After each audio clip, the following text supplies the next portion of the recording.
Throughout the history of Texas, stories have traveled faster than the wind across the prairie. Spanish explorers spoke of strange beasts. Native tribes warned of creatures inhabiting forests and river bottoms.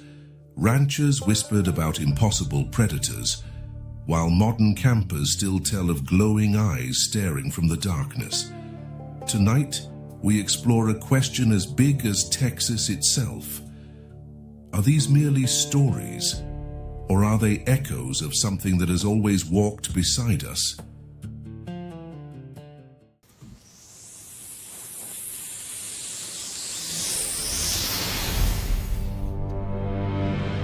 Beyond the realm of the known, where the truth is rarely shown, in the shadows, in the skies, in the questions we can't deny. Beyond the realm of the known lie the mysteries of out there. Ghosts in the dark, footsteps in air, lights in the sky that stop and stare, whispers of things we're not alone, secrets buried, never shown. Tim and Joey take you there, through the truth or the scare. What's real and what's unaware? Welcome to Out There. There it is. There it is. Hey, welcome everybody. Welcome to Out There. How are you guys doing? Everybody had a good week. This one's about Texas. Yay! Go Texas! The stars at night are big, bright, deep in the heart of Texas. Is that how it goes? Yeah, exactly how it goes. You were here long enough, man. Yeah. So I even got a cowboy shirt on today. There you go. Just Yeehaw! woo. I like the Texas living because I like barbecue. I like everything big. Yeah, Texas has got some big stuff. Hey, let's get this show on the road. But first, we got to shout out to the sponsor here. Looking to live stream your next event? Festival, wedding, band performance, church service, or corporate event? RCJ Media has you covered. Please visit our website at www.rcjmediaco.com or email us at info@rcjproduction.com.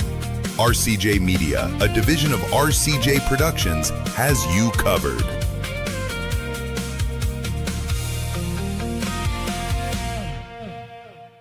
So, they say everything's bigger in Texas. Bigger in Texas. Yeah. I've heard that. So would you say that even the monsters? I'd say the monster legend is bigger than in Texas. I don't necessarily know about the monsters. I mean, being bigger, right? Yeah, I think, your Bigfoots, maybe the Himalayas have the big, maybe the bigger, I don't know, who knows, but the legend's certainly bigger. And they're all over the place. I mean, I was only there for close to 3 years, and, it didn't take long to really hear some of the good stories and all that of the places around. And we'd always talked about going to them, we just never were able to. Yeah, I think we picked the wrong time of the season because where we were going to go was like full of snakes and spiders and all sorts of nasty creatures. Plus it was 110 degrees and it just wasn't the right time. Was that for Goatman or? Yeah. It was for Goatman. Yeah. I always wanted to go up to like Lake Texoma. Never got up there. Well, there's a lot of places I wanted to go in Texas. I never made it to.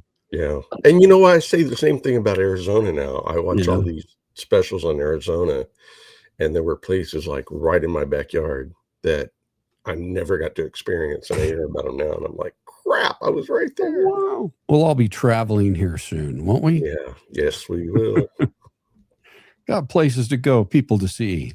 And Europe, monsters continents to conquer. Yeah, monsters. And here's some of the fine Texas legends and monsters and things we'll be talking about tonight. So you can see a lot of it happens in the central corridor, doesn't it? Yeah, right darn smack in the middle. It's pretty cool. So how many of those places have you been able to visit yourself, Tim? I've been to all of those places except Emmendorf. I've been all over Texas. We lived in Houston when I was a kid, and I had a grandma in Waco, and I had a girlfriend in St. Marcos, and we've been just about everywhere. I've been everywhere in Texas. Man. Yeah, in Texas. You and Johnny Cash. Yeah, I've been everywhere. Message from my daughter. Oh, who's okay. in Texas? How about that? Oh, yeah. Yeah, I've been everywhere in Texas, just about north, south, east, and west. I've been all over. And it's huge, man. It's huge. See, remember, I lived in Texas till I was 21. We visited just about everywhere in Texas. Lots of places, man. Texas is huge. You can spend your whole life in Texas and still not see everything. Oh, I believe that. It's freaking huge. So what would you say?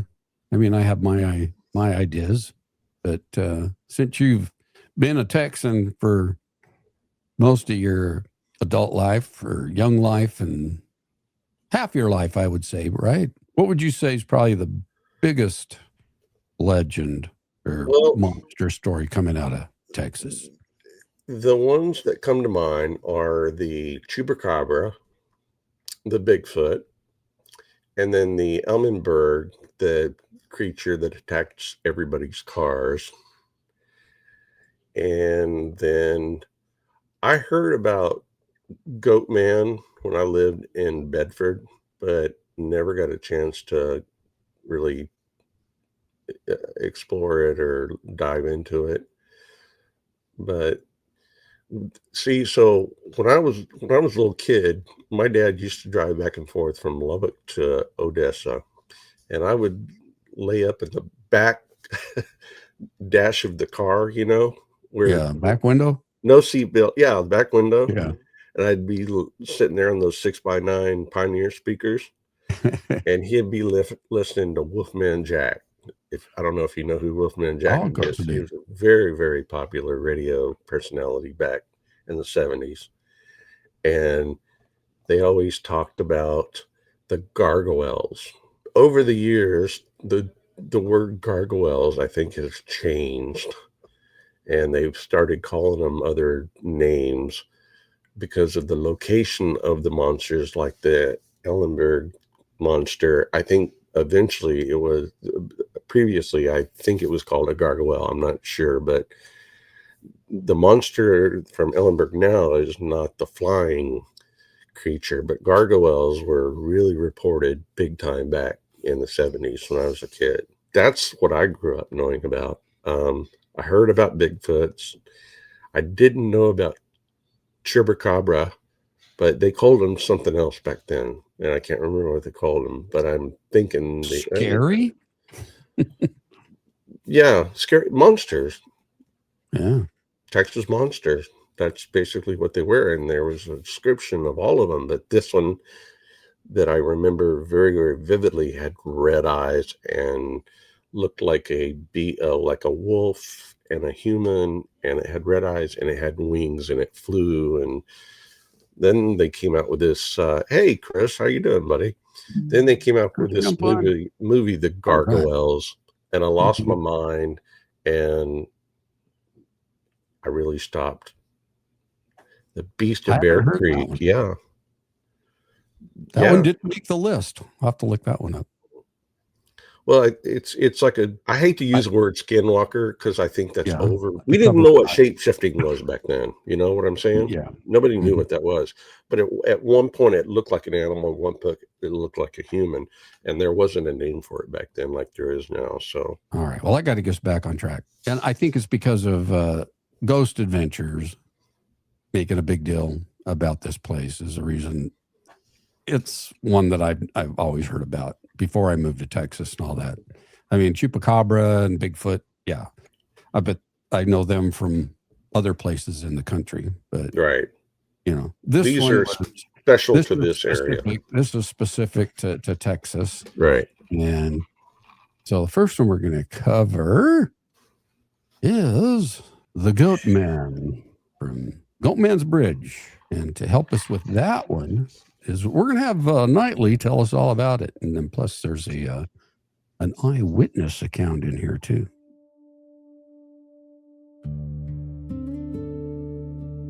Texas is a land of vast distances, endless horizons, and stories as large as the state itself. Among the oldest and most enduring is that of a lonely iron bridge spanning Hickory Creek just outside Denton. Built in 1884, the old Alton Bridge once connected isolated farming communities, carrying wagons, livestock, and weary travelers across the creek below. Over time, however, the bridge became known by another name, Goatman's Bridge. According to local legend, a successful goat farmer known as Oscar Washburn displayed a sign reading, "This way to the Goatman." Enraged by his success and resentful of his place in the community, they decided to take matters into their own hands. One fateful night, they stormed his home, kidnapped him, and brought him to Alton Bridge. As they prepared to hang Washburn from the bridge, he made a desperate plea to his captors, invoking the power of dark forces. In a terrifying twist of fate, his plea was answered, and Washburn transformed into a horrifying creature with the head of a goat. The clan members, overcome with fear, fled from the scene, leaving behind their intended victim. Historians continue to debate whether those events occurred as popularly told, yet the legend itself has become inseparable from the bridge's identity. Today, visitors report strange lights among the trees, unseen footsteps, growls echoing beneath the bridge, and the overwhelming feeling that something is watching from the darkness below. Whether these experiences are born from folklore, psychology, or something genuinely unexplained, the bridge continues to draw those willing to test their courage against one of Texas's most infamous legends. The old Alton Bridge still stands today, no longer carrying automobiles, but welcoming hikers, photographers, and those hoping to experience the unknown. This next story comes from a man we'll call Ryan. He claims that what happened back when he was with a group of college friends changed the way he looked at the bridge forever. It was just before Halloween. Me and 3 buddies drove out to Goatman's Bridge after hearing all the stories. Honestly, we weren't looking for monsters. We were just looking for something creepy to do. The bridge wasn't scary at first. It was actually peaceful. And then everything stopped. The wind quit blowing. The crickets went silent. It was like somebody had hit a mute button on the whole forest. One of my friends whispered, "Do you hear that?" Clack. Clack. Clack. I pointed my flashlight down the bridge. Nothing. Then another step. Closer.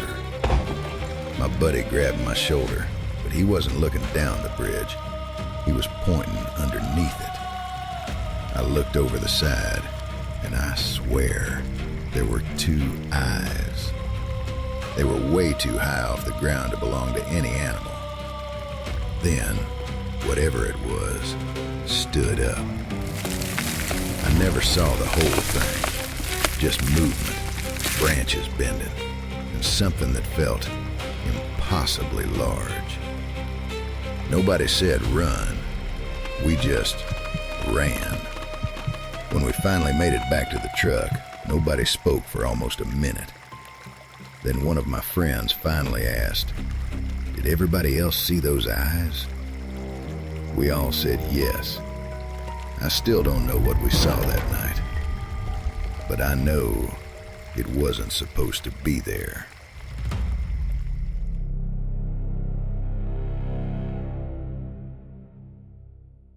I got chills, man. I want to go there, man. I really do. And it's not that far from you. No, it's in Denton. It's 25 miles, maybe if that. But I'm not going alone. Come visit. We have to do that. Yeah, you were supposed to go with me, but it got weird, man. I mean, it was something I had my gut just told me not to go at the time. I don't know. Yeah, come on back. Let's go down there. We'll do I'll it be right. making more trips. I still have an RV there I got to take care of. Oh, let's take the RV. I don't have a fifth wheel to pull it, let's but do a 3-day investigation at Goatman Bridge. Yeah, no. We need to be able to flee quickly. Yeah, we do. I'm not packing up. I'm out of there. Yeah, that's been a big story, man. Ever since I remember, I was like, yeah, no. And after I saw it on Ghost Adventures, then all the other, internet paranormal groups and all that.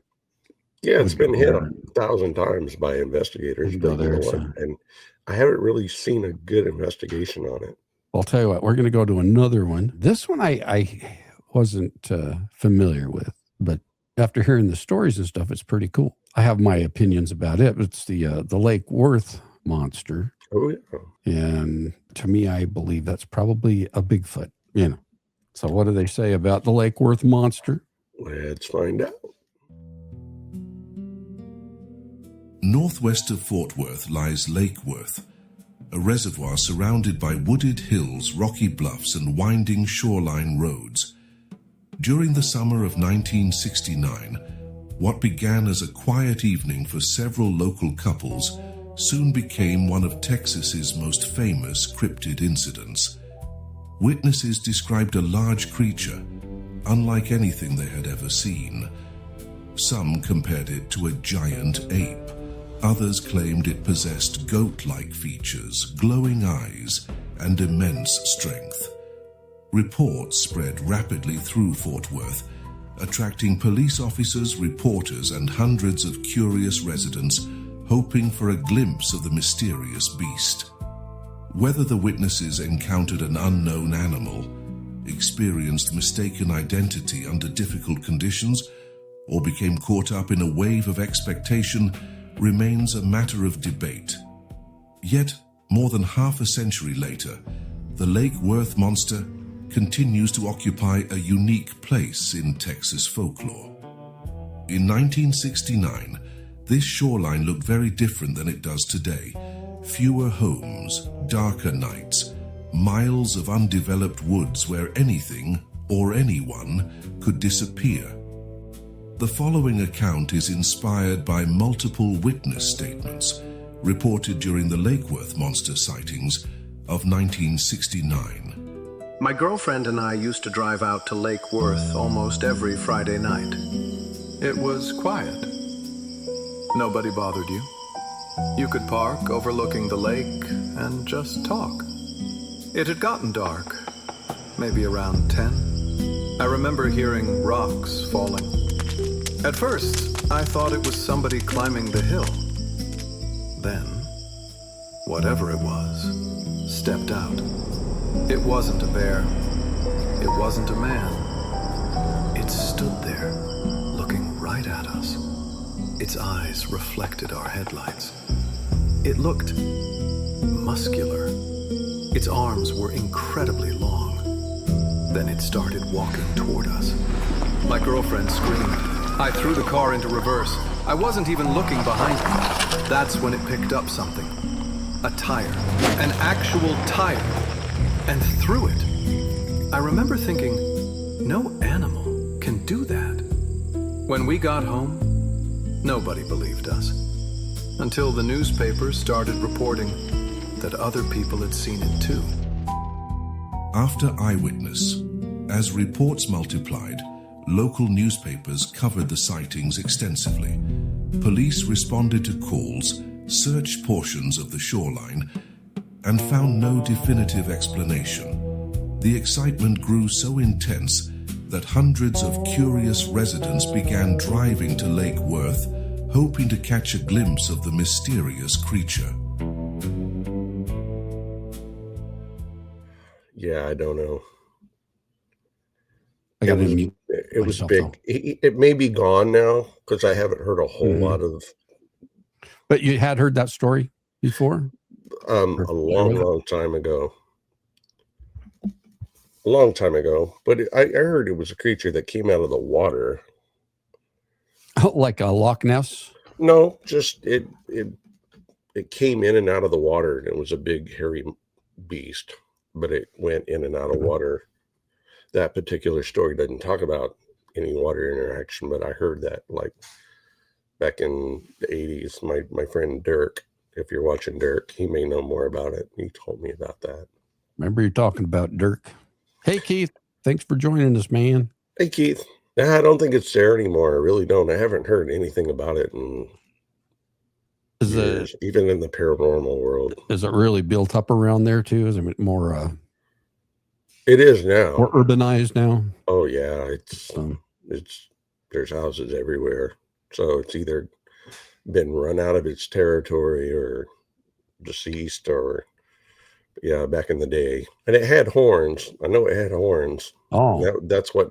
Okay. That's what. Well, they did say one of the descriptions was it was a goat-like too. Maybe it was the Goatman just kind of, was wandering traveling across Texas. I don't know.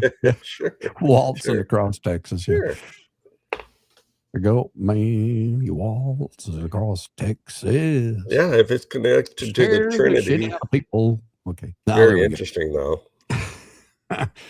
Now, this one I've heard of, the next one, because I think it was on the Travel Channel, but it was, I believe it was like Monsters in America or something like that. And this one was a featured episode on there. And that is dealing with what's known as the Dogman. Yes. Of Lake Texoma. Yes. Ooh. That's very popular. I don't think the Dogman's talked about anywhere else other than Texas. I could be wrong, but pretty much it's unique to Texas. Well, let's bring that one up. Let's do it.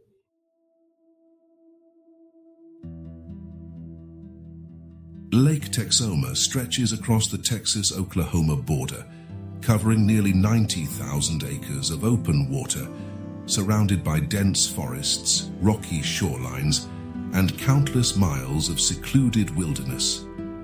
By day, it is one of the South's premier fishing destinations. By night, the woods become something entirely different. For decades, scattered reports have surfaced describing an enormous wolf-like creature walking upright through the forests surrounding the lake. Hunters describe impossible tracks. Campers report heavy footsteps circling their campsites. Fishermen speak of glowing yellow eyes watching silently from the shoreline. Unlike many legends, these accounts rarely seek publicity. They are shared quietly, around campfires and hunting cabins and in family gatherings, often ending with the same warning: don't go wandering those woods alone after dark. As darkness settles over Lake Texoma, visibility disappears quickly beneath the thick oak and cedar canopy. Sounds travel differently. Distances become impossible to judge. Every broken branch seems closer than it really is. The following account is inspired by stories shared by experienced outdoorsmen from the Texoma region. I've spent over 30 years working these woods. I've tracked mountain lions, black bears, coyotes, feral hogs. When people tell me they saw monsters, I usually tell them they saw a coyote. Until one November evening. I'd gotten a call about someone spotlighting deer. Nothing unusual. I parked the truck, grabbed my flashlight, and started walking. About 15 minutes in, everything went quiet. Not quieter, silent. Then I heard footsteps. Heavy, deliberate, like something wanted me to hear it. I figured it was somebody trying to scare me. Then I pointed the flashlight toward the sound. That's when I saw eyes. Yellow. About 7 feet off the ground. At first, I thought maybe it was standing on a stump. Then, it took a step. I've seen wolves. I've seen bears. This wasn't either. Its shoulders rolled like a wolf, but it walked like a man. It never growled, never charged, never made a sound. It just watched me, like it was trying to decide whether I belonged there. I'll tell you something else. I've never gone back to that section of woods. People ask me if I believe in monsters. No. I believe I saw one. I'm going to have to remember that about my UFO sighting. People ask me if I believe in UFOs. No, but I did see one. That's what I believe I saw one. That's a great response, man. Did you like the star transitions? Since we're talking about Texas. Yeah. I thought that was fun. The stars that the stars at night are big and bright. Okay, there we go. So here's what I've learned. You can take a boy out of Texas, but you can't take the Texas out of a boy, right? There's a lot I miss about Texas. I know. There really is. Especially me. Oh, yeah. Absolutely. The episode that I saw on that, I think it was Monsters in America.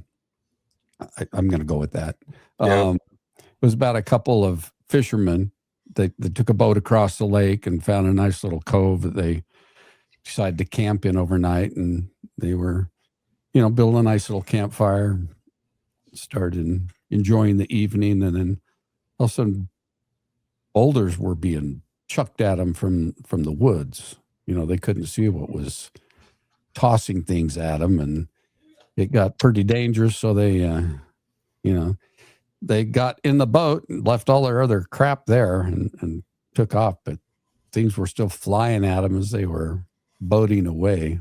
But that's what they saw. I remember was they reported seeing some big yellow eyes and, like a silhouette of a dog-like creature. So no, I remember being in the Mogollon, on the Mogollon Rim, way up there with my wolf Kima, and she just went crazy, started barking and howling and barking and barking and barking, and I'm like, it's okay, it's probably a deer or a turkey or whatever it could have been. And so I started hearing things hit the ground, and I'm like, well, they're pine cones. And I didn't think anything of it. And, pine cones fall and they hit the ground. And I'm very used to the sound. And then I looked back, over into the dark, and I saw two lights. Now, I can't tell you whether or not they look like eyes or they were just two lights, and they were close together. And I could see everything else, so I didn't figure it was a monster or anything. I just saw two little dim lights. So I'm thinking, there's no fireflies up there. No. It could have been, it wasn't a javelina. It wasn't anything small because it was up off the ground. And I saw those lights, and man, I got in my truck, and we slept in the truck the rest of the night. But that's as close as I've come to seeing anything like eyes. I don't know if anybody's ever seen anything like eyes in the dark, but you'll only experience it once, and then you just... I know you've experienced some sound. Yes, we did experience sound on the Trinity River. I can tell that story if you want. Yeah. So my friend Dirk and I, this is back in 87, 88. I can't remember. It was Halloween, and that particular year there was going to be a full moon. And so we decided to take our girlfriends down to a haunted place over in between Arlington and Bedford called the Screaming Bridge. And if anybody's heard about this, let me know. But anyway, so you have to park your car because it's blocked off. This road's blocked off. The story is years and years and years earlier, there was a Volkswagen going from Bedford or Trinity High School, and it was going over to Lamar High School in Arlington. And there was a bridge. If you take the back way through Bell Helicopter, there's a bridge, and the bridge was burned down, and they put up a sign saying bridge out, but somebody removed the sign. So the kids like to drive at night on this bridge with their lights out just for fun and scary and everything. So long story short, they got to the bridge. They didn't see the sign. They went off the bridge. You can Google the newspaper article.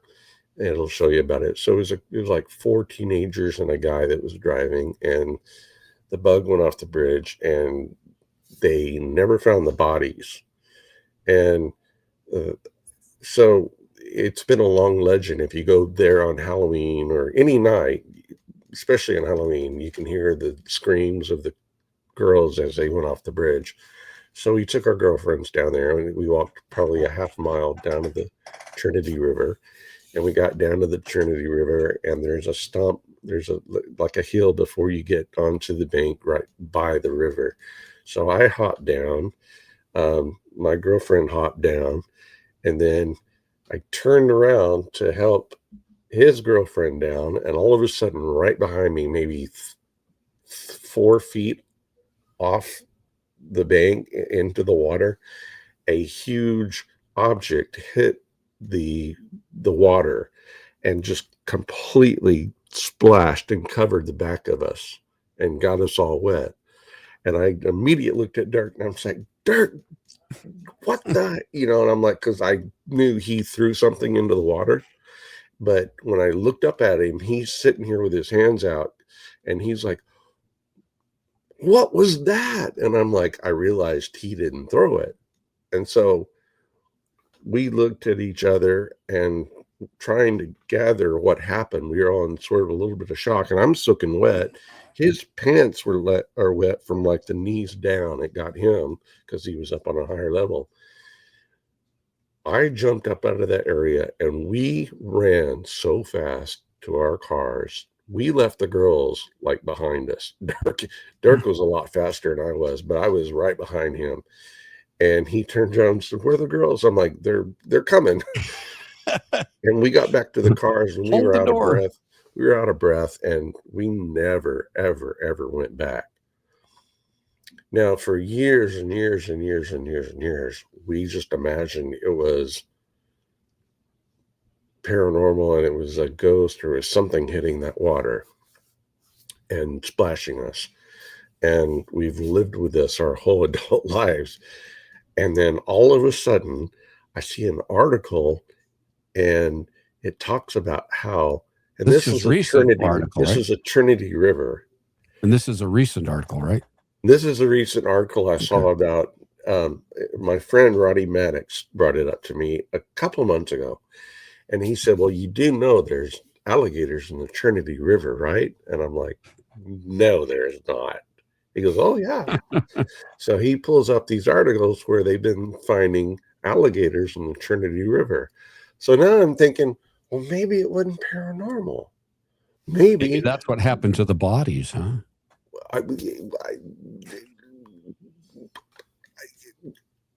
And so maybe what I thought was hitting the water was not necessarily the car or paranormal, but maybe we kind of awoke some sleeping alligators, and they just like splashed their, sling their tail or something and got us all wet.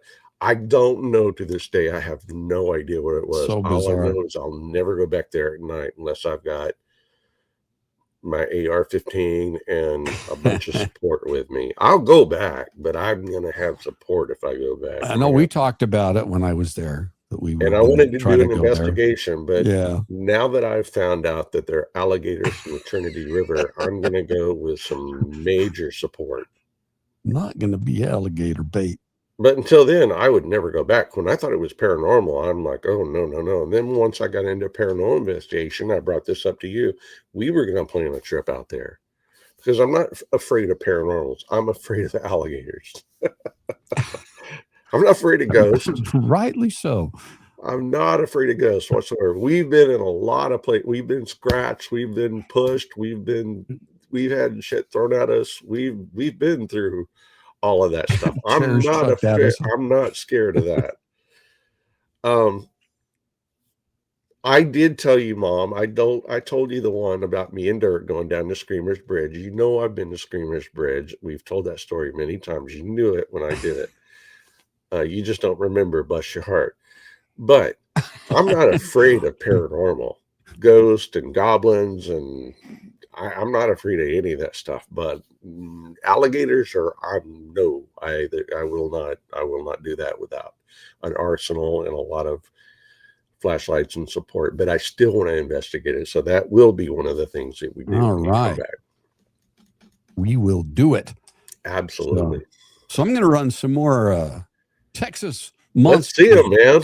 Run them past you, and you tell me what you know about them and stuff. I mean, this one is pretty obvious because I know we've talked about it before, but there's probably more Bigfoot sightings per capita than anywhere else in the world, maybe. Okay, hold on. I think you got that backwards. Texas has more Bigfoot sightings than any other state in the United States. However, because of its land size, it doesn't have it per capita like Washington and Wyoming and Montana. They have more per capita because they're smaller, but more instances. The land side, there's been more Bigfoot sightings in Texas. Okay. Oh, don't talk about the possum, Mom, please. Don't go there. What? I got to bring that up. Mom's talking about possum. We're not talking about that. Oh, that sounds like another story. We're not talking about. All right. Well, we'll move on. We've got a lot to cover. So all right. That'll be a story for another day. Another day. That's a whole other show. As Mike the Naked Bigfoot used to love to say, that's a story for another day. Story for another time. Yes. Thanks, Mom. So, but while we're talking about Bigfoot, so I know while I was still there, East Texas is huge in Bigfoot. Yeah. Well, you and a buddy though went up to Arkansas, went fishing. Yes. And you had an encounter that was pretty interesting to me. I'd like you to retell that story if you could. So one of the first times I ever peed my pants out in the wild without. So this is just like 2 years ago now, right? Something like that. 2, maybe 3. Yeah. And I've got some more videos on this I can share later, but so we're out on the White River in Arkansas. We're out here on the White River in Arkansas, in Norfolk or something like that. And I'm here with my friend Dirk. And we were looking over, and all of a sudden, all these eagles just took off out of this tree. And it was like really weird. I've never seen that many eagles just take off. And all of a sudden, we heard this scream. It wasn't a bobcat. It wasn't a elk. It wasn't any animal that I'm familiar with. I mean, Dirk, Dirk, how long have you been fishing here? 30, 40 years. You ever heard anything like that? No. What do you think it was? I have no idea. Something out of the abnormal. It was a loud scream. It was a loud, harrowing, screeching, high-pitched scream, and it went on for about, I'd say, a minute. And we're sitting here going, "What the hell is that?" It was nothing. It wasn't a bobcat. It wasn't an elk. It wasn't. I don't know what it was. But the birds were going freaking nuts, man. They all took off. I don't know what it was. I'm thinking it was a Bigfoot. So, unless you know about the Ozarks and you can tell me what kind of creature that does a loud howling scream like that, I'm sticking to that story. Dude, I'm telling you, we heard a Bigfoot. I'll try to scream like it, but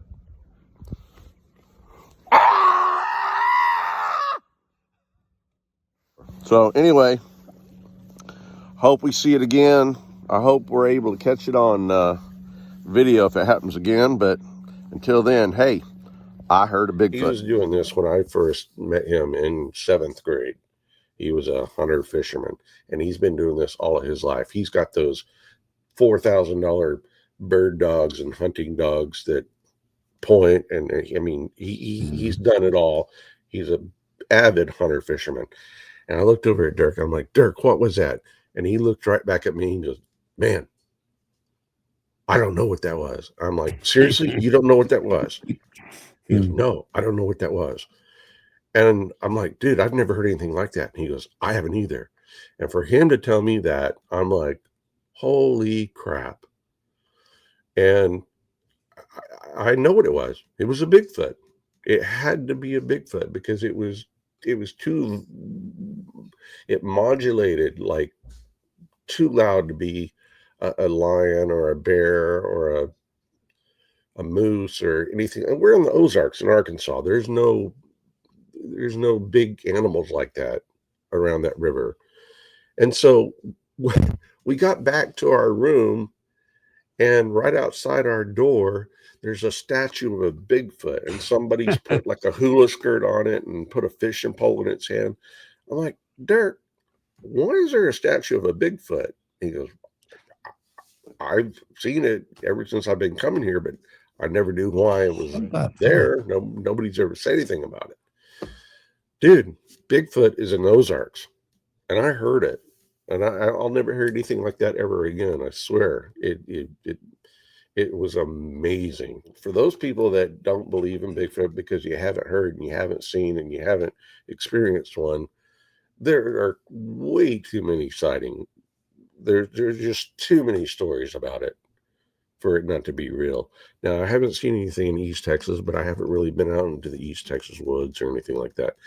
But if you go to the Ozarks, be prepared because there are big feet up there.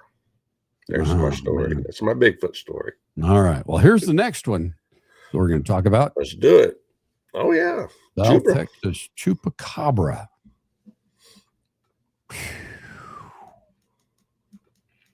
And I just realized that looks extremely like the Rio Grande, or no, that's a bird. That looks like an ostrich. There we go. Yeah, it's close. The Elmdorf thing. Elmdorf, yeah. Yeah, look at that. That thing attacks people's cars. It jumps on their cars as they go through there. There's only a population of about 2,000 people, and people drive through there, and it's been known to jump on people's cars. And they have pictures of like the remnants of the scratch marks and the prints and everything like that, and the dents and damage. I've heard about that one. Now, this one's really interesting. And I don't know if I might laugh at this picture, but was this yeah, here we go. The donkey lady. This one I've never heard of. San Antonio. Let me read what I've got on this one. So it says, so the stories vary, but most versions claim a woman suffered horrific burns in a fire. She became horribly disfigured. So it's a real person, I guess they're talking about. Lived in isolation near what's known as Donkey Lady Bridge. Okay. Other insist she was never human at all. Because of strange screams and... That is the river walk in San Antonio. I've been there. My mom and I have been there. It's beautiful. My mom and I went there for a photography convention.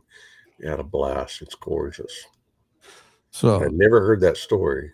Yeah, well, they say a lot of the sightings it's a figure that appears in headlights and then vanishes. Wow. Awesome. But this one you've heard of. That was the Elmdorf. Yeah, the Elmdorf. I think there's another Chupacabra. I believe. Sure looks Could like be. one. It does. Or a shapeshifter.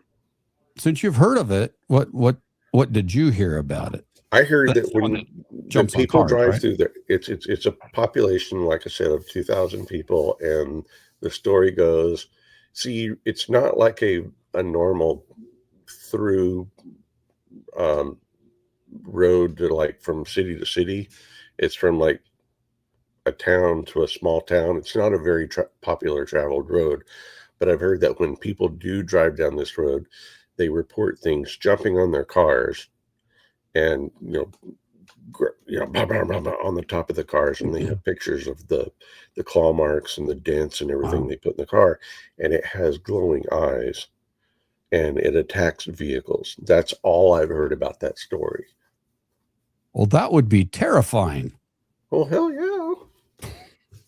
But there's other stories like that, like in El Paso and other places that there's like a curve. There's a couple of places where like a curve and this thing runs out across the road or it jumps on your car. But that's not that's not isolated, just that area. Wow. But it is one of the most active areas as far as creatures jumping on vehicles. I've never seen a picture of it until you pulled that up, but it fits the story. Well, this next one comes from the Rio Grande Valley. It makes me think of Sesame Street. Except it doesn't look like Big Bird. It's a Big Bird. Big Bird sighting. They actually have a sign up there saying Big Bird sightings. Reported threat. That's not the sign, but yes, there is a sign. There really is a sign? Yes, there really is a sign. You could probably Google it and find it, but that's not it. No, it's just a gigantic bird. Yeah.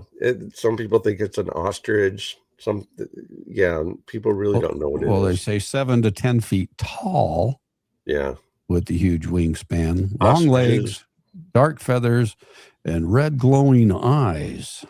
I think it's just a pissed off ostrich. Well, some think it's like a prehistoric bird. Yeah. The thunderbird of Native American traditions, perhaps. Or others say it resembles a giant crane or ostrich. Yeah. And most of the sightings happened during the 70s. So I don't know if they've had any recent ones. There was probably some sort of chemical plant that released toxic waste into a river, and an ostrich like the Montauk monster, huh? Yeah. Don't know that it's reported nowadays, but yeah, back in the 70s. Wow. But like we talked about early on, you can't get away from Bigfoot. No. So East Texas is full of them. Yes. Well, there's nowhere a Bigfoot could hide or anything in West Texas. It's so flat you can look north and see the back of your head. So there's really no place for a Bigfoot in West Texas. However, there's been a couple of reportings. If you look at the map, there are a few. That had all the dots. Yeah, see? I mean, that's East Texas. See Lubbock right there? I'm from Lubbock. There's one just north of Lubbock. Yeah. But Wichita Falls and Big Springs, that's more of the areas where they have a little more trees and everything like that. But yeah, if you look at East Texas, Hill Country would have probably the most. Yeah, the Paladar Canyon, which is just south of Lubbock, that would probably be the most. And Possum Kingdom. Well, that was fun, Tim. Yeah. I love talking about monsters in Texas. We should have done this earlier. I know. But yeah, let's plan a couple of visits and come back and do some monster investigating. Well, at least we need to go to Goatman's Screaming Bridge. Screaming Bridge. Go up to and Lake let's Texoma. Texoma, because I don't think the Lake Worth monster is there anymore. It's too populated now. But definitely the Dogman, Screamer's Bridge, and Goatman. That's got to be our bucket list. Yeah. And maybe even the Riverwalk in San Antonio. I'll do more research into that one. Yeah. I mean, that's kind of more ghostly stuff around there, right? Yeah, that's more paranormal. Yeah, that would be cool, though. Of course, I'm not saying Bigfoot's not paranormal at all, by any means, but... And Goatman, it's all paranormal, I guess. Yeah. You know what? It's all... out there. Yes, it is. Oh, well, I want to thank everybody for hopping on tonight. Thank you guys. Appreciate you coming on. We'll be back hopefully next week with another topic. Yeah. Soon we'll be trying to do some live calls, right, Tim? Yeah, we're going to try to do that soon. So stay tuned for that, and subscribe and share. And until then, that's Papa Joey. And that's Uncle Tim. We will see y'all next time. Y'all be good. Thanks for watching. If you enjoyed the journey, don't forget to subscribe, like, and share the video. Drop us a comment and tell us what out there topics you want us to explore next. Beyond the realm.